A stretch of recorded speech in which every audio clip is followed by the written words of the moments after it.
what advice would you give any single fellas out there, I guess, or women too, just single, anyone single, like what kind of qualities to look in a person, that's gonna accept, blindness or disability?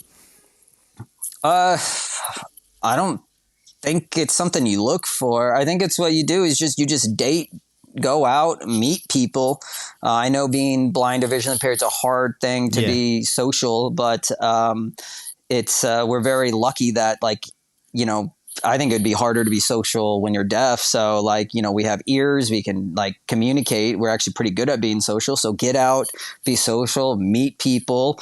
And the minute you start noticing some qualities that, where someone is a little bit selfless or that just treats you a little bit different, and then you notice it and you like it, then you treat that person good too, because just because you're blind, it's not a one-way relationship. You got to also make it good for the other person too. And so it's leveling out all right, she can drive, I can't, but I make money skateboarding. So every couple weeks I take her out on an Uber date or, something where I'm the driver technically, and so it's doing these little things that just showing you're trying and that that you're doing it. And as I've dated a lot, and this type of person is rare.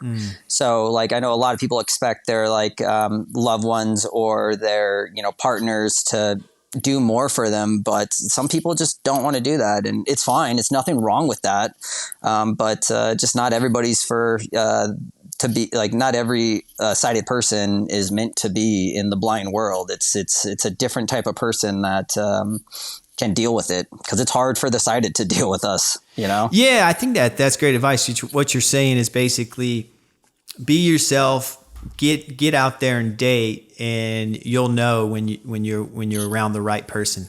Yeah, and when you meet that right person, respect the fuck out of them and treat them good, because it's so rare that somebody will, cut up your steak for you at a steak restaurant because, you're looking like a fool. And that's a rare trait. Yeah. And so when somebody does something nice like that, then make sure it's not, no one has to do anything for you. So when something like that happens, just be all right, I'm going to do something nice for them later. That was a really sweet thing. Or, it's these little things that, and hopefully you're repaying them and you're, showing them that you care too. Yeah. So it's almost like what you're saying is be appreciative and try not to be too in your head about oh, what are they thinking? And just kind of, instead of overthinking it, just kind of accept that they're helping you and accept that that's part of their personality, that they is that what you're saying? Cause I feel like a lot of times, and even myself included, it's you can get in your head about, this, is this, unattractive, or is this not masculine, being led somewhere, and that kind of thing. Oh yeah. I get led everywhere, and I am masculine as fuck. So I dare someone. But see, that's the other thing. I went to a public school, and people tried bullying me, and it didn't work. So on the streets, if people try to do anything, I call them out and come on, what say it louder. Yeah. But that was what I was talking about. I was raised different. Yeah. So I don't think about those things. But one thing that I did ruin relationships when I was visually impaired, because going blind was always on my mind. And so it's I'm going blind and oh man, what am I going to do? And and I'd ruin the day, or, one bad thing would happen, where I couldn't, log into an app, or I'd drop pickles, or, miss the counter, and a whole jar would shatter, and I would just, take it out on them, or, just ruin it, by just being, pretty much unhappy with myself. So, I think it's a lot of if you're still working through your visual impairment or your blindness, don't get in a relationship. Be happy with yourself first, because I ruined a bunch of relationships when I was dealing with it. And it wasn't until I was comfortable with who I am and what I am that I finally found a relationship that worked. That's great advice that no one said, I feel like. Yeah. So don't even try if you're not happy with yourself yet. Yeah.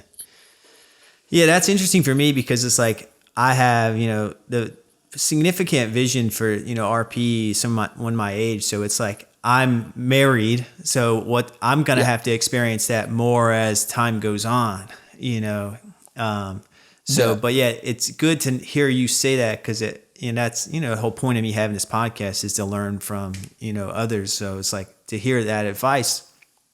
That just sounds super helpful. It's like you got to accept yourself, or else it's gonna bleed. That like insecurity is gonna kind of bleed into your day to day, relationship, and the vibe you put off is gonna be, not that good, and I think that's something to. I think that's really noteworthy advice. Yeah, I mean, I don't want to speak for women, but I'm pretty sure women are most attracted to confidence. Oh yeah, and they're not attracted to eyesight. It's not like that's not something that any woman says. It's always a sense of humor and confidence. That's awesome, man. Yeah, that's a good reminder for everyone out there. It's confidence, confidence, confidence.